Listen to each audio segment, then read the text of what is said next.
Walk with the Lord, hosted by Brother Gil on Sundays. Welcome back to part 3 of the first episode. Brother Victor has a message for us. Yeah, the thing that I want to say is a verse that I particularly like, and that is this: the fear of the Lord is the instruction of wisdom, and before honour is humility. And particularly the last part, before honour is humility, because as a Christian, I've been through some pretty humiliating times, let's put it that way, but I had to go through them in order to experience the honour that came later. I'll give you probably the best example of what I mean. As a young man, I went to university. I didn't go for conventional wisdom, for conventional reasons. I didn't go to get a degree. I got saved when I was 15. I started university when I was 19, and the reason I went, you might not believe this, I went for spiritual combat. That's why I went to university. Not that I neglected my studies. I went there to see how far I could go as a Christian. And the place that I went to was Southeast London. Not a nice place, okay, very, very dark place spiritually. And at university, you make all your friends in the first year, okay, because if you're going to join a club or you're going to make friends full stop, you'll make them in the first year. And unfortunately, for one reason or another, by the end of the first year, I'd gone my separate ways from all my friends. Not necessarily because of something I did, but those were just the circumstances of the time.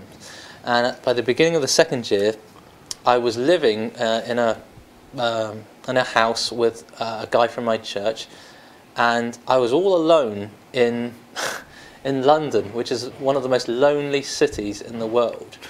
And this was not a good situation to be in, believe me. And what happened was, I didn't really know what to do with myself. After several weeks, I was attending a church. I was going to a church. One Sunday night, at the end of 1996, around October, I suppose, we had our evening service as usual, and then we always had a young people's meeting. And so we went to church, and then after that, we went to someone's house and we watched this video. At that time, it was VHS, okay? Mm-hmm. And the name of this video was called Without Reservation. And this video was shot in the 1980s, about 25 minutes long, and it's about a group of 6 teenagers who go to an end-of-term basketball party. Okay, this is an American video. And I think 4 of them leave the party and they get hit by a big truck. And the video flashes back between what's happening on Earth and what's happening basically at the judgment. Okay, and after I saw this, I knew the Lord convicted me that He wanted me to show this to my church back home. Okay, because I was only a student in London. I didn't live there, and so it was the only time that the Lord really convicted me to do something that I was 1,000%, not 100%, 1,000% sure He wanted me to do this thing. But unfortunately, I was in this situation where I didn't have a single friend in the whole of London.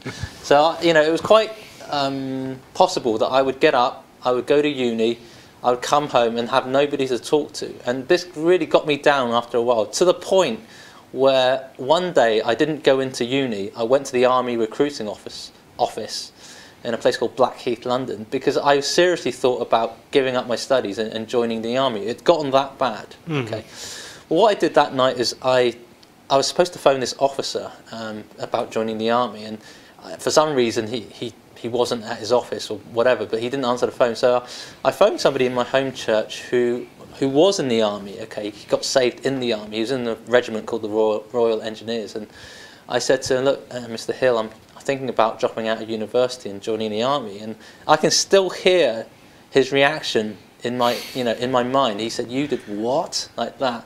And I told him, about my situation and circumstances, and he said, "Well, it's to him, he because he was an outsider, he said to me, look, it's obvious. The thing that you're missing is just a bit of human fellowship." Okay, that's what he said to me. And it was at that point that I thought, right, I'm going to do everything I can to make a go of it here. And so what I did was I stopped sleeping in my bed and I started sleeping on the floor because I had a lot of trouble getting up in the mornings. So I would sleep on the floor, I would get up before the sun waxed hot, and there is a spiritual lesson to be learned just in that. And I would pray, and I don't know what time in the morning it was. In the UK it stays dark until about 7:30 in the mornings. Mm-hmm. But after a while it felt like, this is what it felt like in my heart, it felt like I was alone in the throne room with God, alone.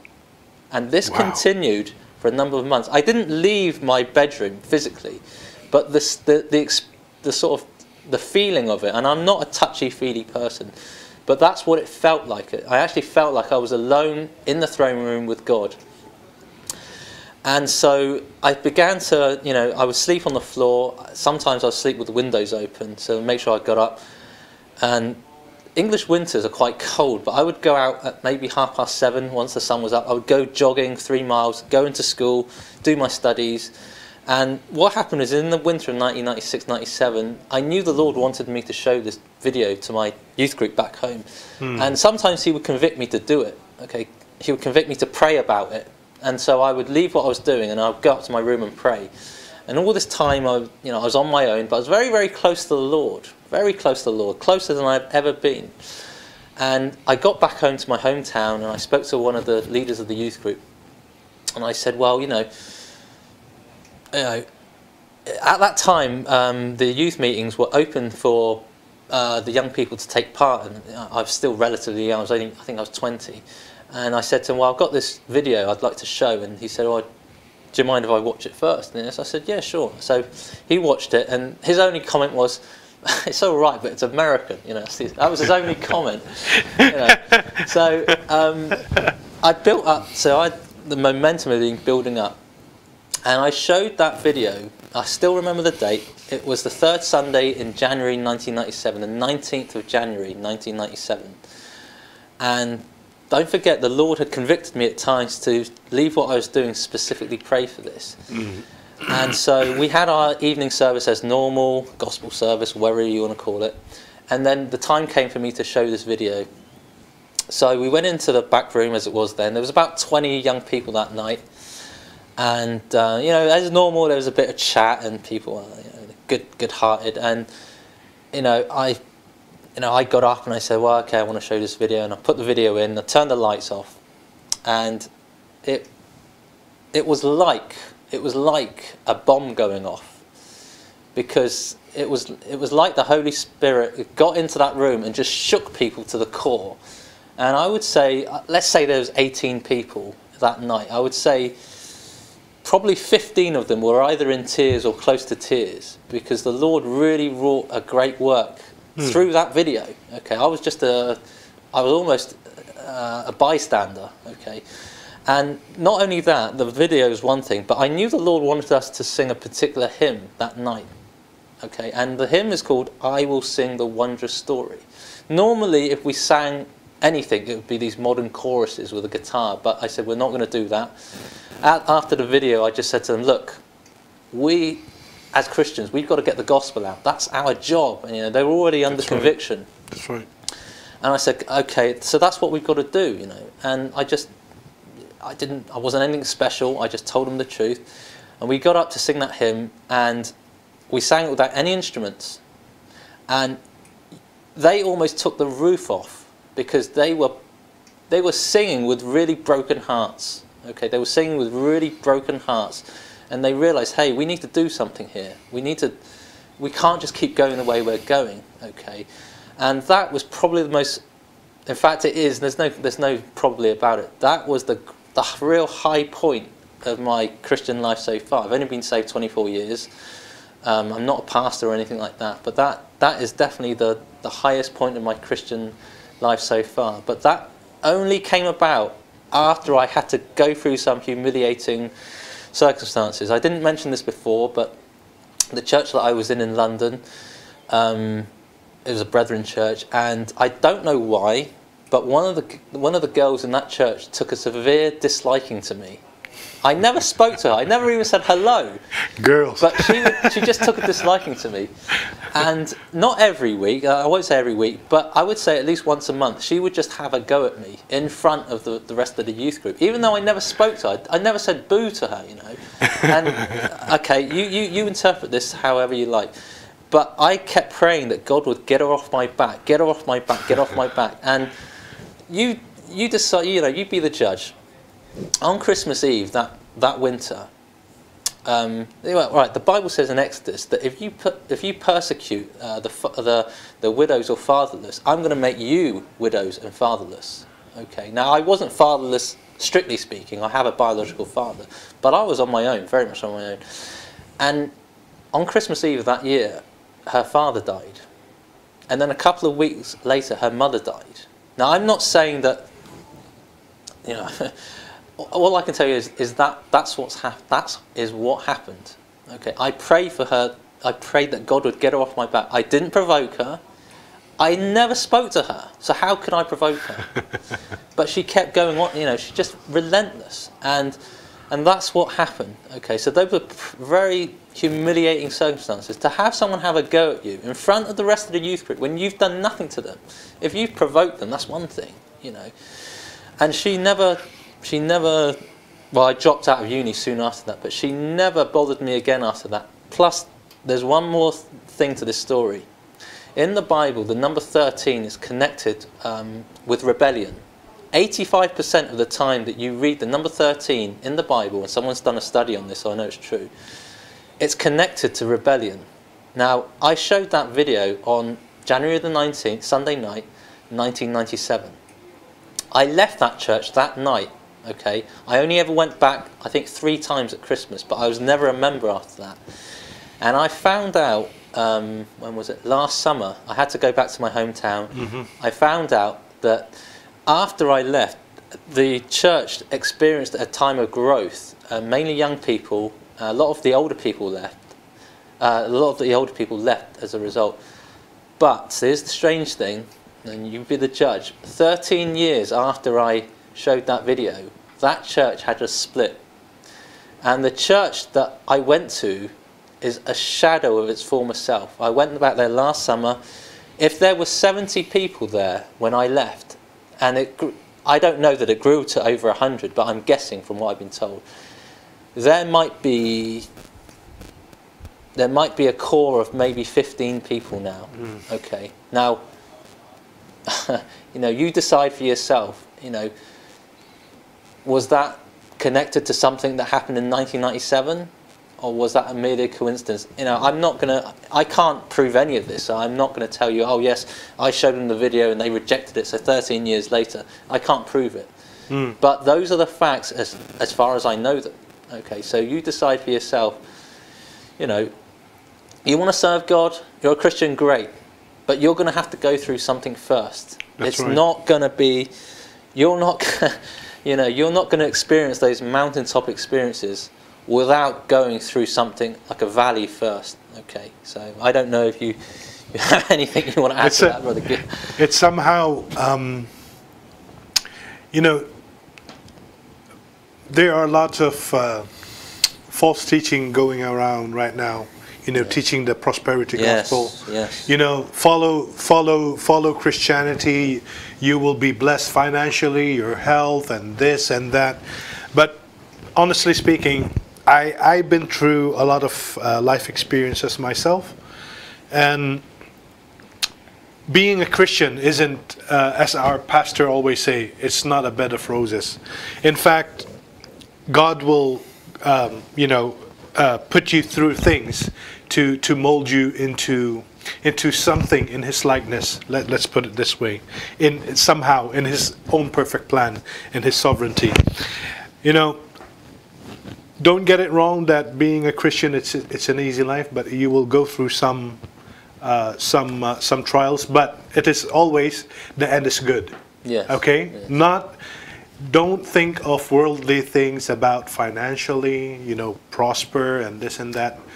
Christianity is not about prosperity. It is for your own spiritual life, for your own well-being, right? Yeah, I agree with everything that he said. And here's an example from the Old Testament. I understand we don't live in the Old Testament times, but the bottom line is really this. If you're going to serve God and have any kind of impact for God, it will cost you something. Now, this is what it comes down to. And you know that because when the nation of Israel needed a place to keep the Ark of the Covenant, this is in the Old Testament, there was a threshing floor, okay? And the guy that owned the threshing floor, I can't remember the guy's name, but he said to King David, no, you can just use this, it's yours. And David said, no. He said, no, I'm going to pay. And I think he paid 600 shekels of silver. Okay, I don't know exactly how much that is, but it sure sounds like a lot. You know what I mean? So get that idea. Yeah, you get the idea. It's a lot of money. And he could have taken it for free, but he didn't, because he said, I'm not going to do something for the Lord that doesn't cost me anything. That's right. And I don't know what serving the Lord is going to cost you. If you read some of the accounts of the missionaries in the 18th, 19th centuries, some of them buried their children on the mission field whilst being criticised by their mission boards back home, by people that had never set foot on the mission field. Yeah. This kind of thing.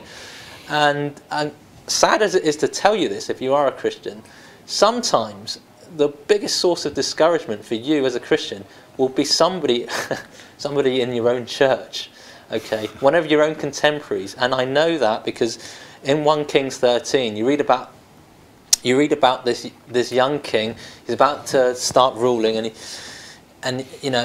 sorry. The story is about a prophet.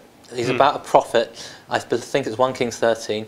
He's about to start ruling, and there's an old prophet, and that old prophet gets the young prophet to disobey the Lord. And that old prophet should have been encouraging the young prophet, not trying to get him to disobey the Lord. So, it's a sad fact that if you're going to serve God, A, it's going to cost you something, and B, you may well find that the biggest source of discouragement should be the very people that should be encouraging you. Okay, well, in my case, I can tell you, when I was using Christianity, and I'm not afraid of telling this truth. I've been abandoned by my own family. I don't really mind if they listen to this, but this is a fact. This is not a lie. And when you're a new Christian, people around you, in fact, in the same church, they will try to, the devil use all sorts of devices, but again, remember this, God is always in control, and it is still, I will close with this verse. It's in Romans 8:28. For all things work together for good to them that love God, right? Yes. So, anything to add, Brother Victor, in the closing? No, only to say that, if you want to serve God, it will cost you something. Yes, it will, definitely. God will work it out in the end. I dropped out of university basically because God told me to. That's the long and the short of it. But I went back when I was older, and I, for what it's worth, I graduated with first-class honours. So, God will make up for it. He might not make up for it in this life, or he might do. But whatever you do for the Lord, it will be worth it. Whether you get rewarded in this life or the next, it's not in the Bible, but there's a saying that God is no man's debtor. That means he doesn't owe any man anything. Amen. He'll make sure that, let's just say, he'll see you all right. He'll see that you are all right. So, amen. Let's just close with that. Yeah, I hope you all enjoyed this show. We will prepare more, testimonies and perhaps more messages from the Bible next time.